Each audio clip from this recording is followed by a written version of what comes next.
ప్రధానంగా శ్రీమతి రేణుకా చౌదరి గారి మీద కేసులు పెట్టినట్టు మాకు దృష్టికి వచ్చింది. ఇది ఏమాత్రం మంచిది కాదు సుమా. కాంగ్రెస్ శ్రేణులను కొట్టింది గాక కాంగ్రెస్ శ్రేణుల మీద అక్రమ కేసులు పెట్టి అరెస్టులు చేసి భయపెట్టాలనుకుంటున్నారు. మీ తాటాకు చప్పులకు భయపడేటోళ్ళు ఇక్కడ ఎవరు లేరు. కేసీఆర్ గారు గుర్తుపెట్టుకోండి. మీరు భయపడిపోయి మోడీ గారికి గులాంగిరి చేస్తుండొచ్చు, మీరు భారతీయ జనతా పార్టీకి లొంగిపోయి ఉండొచ్చు, కానీ కాంగ్రెస్ శ్రేణులు ఎవ్వరు భయపడేటోళ్ళు లేరు. ईट का जवाब पत्थर से देंगे, कोई डरने वाले है नहीं, हम लोग पीछे हटेंगे नहीं. అందుకే ఈరోజు కాంగ్రెస్ పార్టీ శ్రేణులకు నేను పిలిపిస్తున్నా. రేపు జిల్లా కేంద్రాలలో కేంద్ర ప్రభుత్వ కార్యాలయాల ముందు ముఖ్యంగా ఇన్కమ్ ట్యాక్స్ కావచ్చు, రైల్వే స్టేషన్లు కావచ్చు, పోస్టల్ డిపార్ట్మెంట్ కావచ్చు, టెలికాం డిపార్ట్మెంట్ కార్యాలయాలు ఉంటాయి జిల్లా కేంద్రాలలో.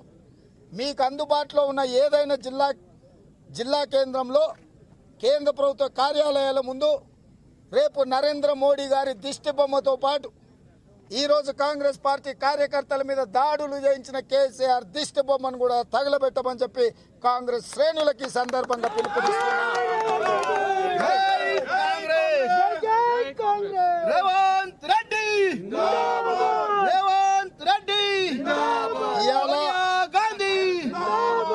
ఇవాళ జరిగిన సంఘటనలు దురదృష్టకరం. ప్రభుత్వం చేసిన దాడులను కాంగ్రెస్ పార్టీ ఖండిస్తుంది. పోలీస్ శాఖ అంటే కాంగ్రెస్ పార్టీకి అపారమైన గౌరవం ఉంది. పోలీసు అధికారులకు కూడా నేను విజ్ఞప్తి చేస్తున్నా, మీ రాజకీయ బాసులను సంతోషపెట్టడానికి కాంగ్రెస్ శ్రేణుల మీద భౌతిక దాడులు చేయకండి. 11 నెలల్లో కాంగ్రెస్ పార్టీ అధికారంలోకి వస్తుంది. అధికారంలోకి వచ్చిన వెంబడే అతిగా వ్యవహరించిన అధికారుల మీద చట్టపరంగా న్యాయపరంగా చర్యలు తీసుకుంటాము. ఈరోజు అన్యాయంగా ప్రభుత్వం పెట్టే కేసులను ఒక్క కలం పోటుతోనే అన్ని కేసులను కాంగ్రెస్ పార్టీ ఎత్తేస్తుంది. కాంగ్రెస్ పార్టీ కార్యకర్తల మీద పెట్టే కేసులను, ఈ అక్రమ కేసులను మీరు పెట్టొచ్చు, 11 నెలలు మమ్మల్ని వేధించవచ్చు. కాంగ్రెస్ అధికారంలోకి వచ్చిన ఎంబడే సామాన్యుల మీద, కాంగ్రెస్ పార్టీ కార్యకర్తల నాయకుల మీద పెట్టిన అక్రమ కేసులను ఒక్క కలం పోటుతో ఎత్తేసే బాధ్యత పిసిసి అధ్యక్షుడిగా కాంగ్రెస్ పార్టీ తీసుకుంటుంది. అదేవిధంగా ఈరోజు ఇట్లాంటి చర్యలకు పాల్పడుతున్న అధికారులను కూడా దృష్టిలో పెట్టుకుంటాం, దానికి సంబంధించిన విచారణ చేస్తాం. కాబట్టి దయచేసి కాంగ్రెస్ పార్టీ శాంతిని నమ్ముతుంది, శాంతిని పాటిస్తుంది.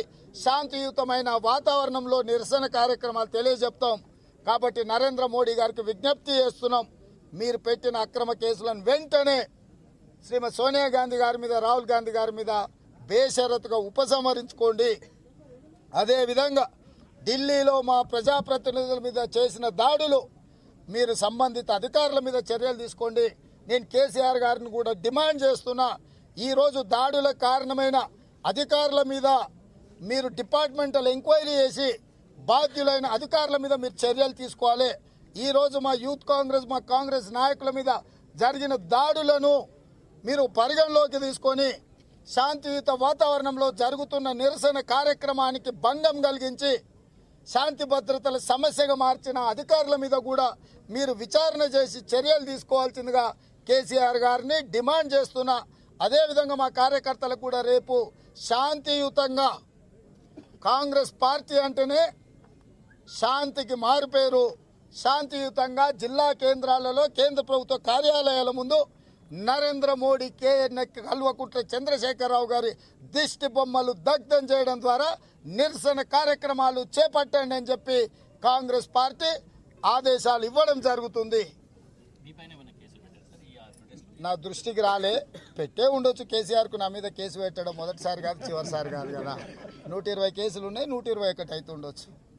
ఇట్లాంటి అక్రమ కేసులు మొదటి నుంచి నేను ఎదుర్కొంటున్నా. ఇప్పుడు మా శ్రేణుల మీద కూడా అక్రమ కేసులే కాకుండా అన్యాయంగా దాడి చేసే సంస్కృతిని కేసీఆర్ గారు ప్రోత్సహిస్తున్నారు. మా చామల కిరణ్ రెడ్డిని ఇవాళ అపోలో హాస్పిటల్లో ఉన్నాడు, ఆ ఫోటోలు వీడియోలు వచ్చినాయి, దారుణంగా కొడుతున్నారు. ఒక్కడే ఉన్నాడు, 20 మంది పోలీసులు చుట్టుముట్టి చిత్కబాదుతున్నారు.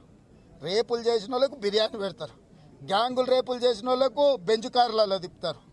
కానీ శాంతియుతంగా నిరసన చేస్తున్న వాళ్ళు మాత్రం రోడ్డు మీద వేసి కుక్కలను కొట్టినట్టు కొడుతారు. కేసీఆర్ రాష్ట్రంలో తెలంగాణను వ్యతిరేకించిన వాళ్ళను ప్రగతి భవన్లో పిలుస్తాడు, పంచపక్ష ప్రమాణాలు పెడతాడు, వాళ్ళతోని చర్చిస్తాడు, వాళ్ళని కౌగిలించుకుంటాడు. అదేవిధంగా హైదరాబాదులో మైనర్ బాలికలను రేపులు చేసిన వాళ్ళను వదిలేస్తాడు, గ్యాంగ్ రేపులు చేసిన వాళ్ళకు బిర్యానీ పెడతాడు. అంటే ప్రజాస్వామ్యయుతంగా ప్రతిపక్ష పార్టీకి సంబంధించిన కార్యకర్తల నాయకులు నిరసన తెలుపుతానేమో పోలీసుల చేత దాడులు చేస్తాడు.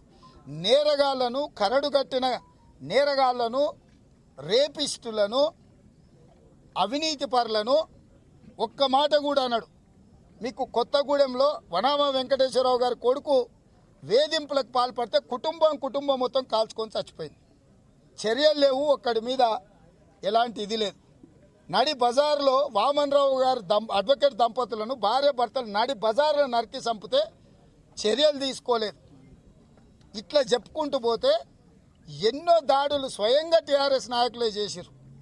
ఇప్పుడు రేపులో కూడా టీఆర్ఎస్ వాళ్ళు, ఎంఐఎం వాళ్ళు ప్రభుత్వంలోనే భాగస్వాములు కాదు, వాళ్ళు రేపులలో కూడా భాగస్వాములు అయినరు. టీఆర్ఎస్ వాళ్ళు, ఎంఐఎం వాళ్ళు వాళ్ళకు మాత్రం పోలీస్ స్టేషన్లో కూర్చోబెట్టి మంచిగా బిర్యానీలు తీసుకొచ్చి తినిపిస్తారు, బలిపిస్తారు. మమ్మల్ని మాత్రం రోడ్ల మీద వేసి కొడుతున్నాడు కేసీఆర్. ఆయన ఇక్కడ ఇది జరుగుతుంటే ప్రగతి భవన్లో ఆయన ఉండవల్లి అరుణ్ కుమార్ గారితో కూర్చొని ఆయన రాజ్యం ఎట్లా విస్తరించాలనో కుట్రలు కుతంత్రాలు చేస్తుండు. ఈయన వ్యవహారం చూస్తుంటే నెక్స్ట్ ఇప్పుడు ఉండవల్లి అరుణ్ కుమార్ అయిపోయినరు, నెక్స్ట్ లగడపాటి రాజగోపాల్ నన్నపనేని రాజ్ కుమార్ గారిని కూడా పిలిచి, ఎందుకంటే వాళ్ళు ఆనాడు ఉధృతంగా సమైకేంద్ర ఉద్యమాన్ని చేసిరు, తెలంగాణను వ్యతిరేకించారు. కాబట్టి వాళ్ళందరికీ కూడా ప్రగతి భవన్ ఒక ఆహ్వాన వేదిక అయింది. సో ఈ రాష్ట్రంలో తెలంగాణ ప్రజల యొక్క ఆకాంక్షలను కాలరాసి ఉద్యమ స్ఫూర్తిని దెబ్బతీసి నేరగాళ్లకు స్వర్గధామంగా తయారైంది తెలంగాణ రాష్ట్రము. ఇది దురదృష్టకరము. రేపులు మర్డర్లను చేసిన వాళ్ళని రోడ్ల మీద వదిలేసి రోడ్ల మీద ప్రశాంతంగా నిరసన తెలుపుతున్న కాంగ్రెస్ పార్టీ కార్యకర్తల మీద పోలీసులు దాడి చేయడాన్ని నేను తీవ్రంగా ఖండిస్తున్నా.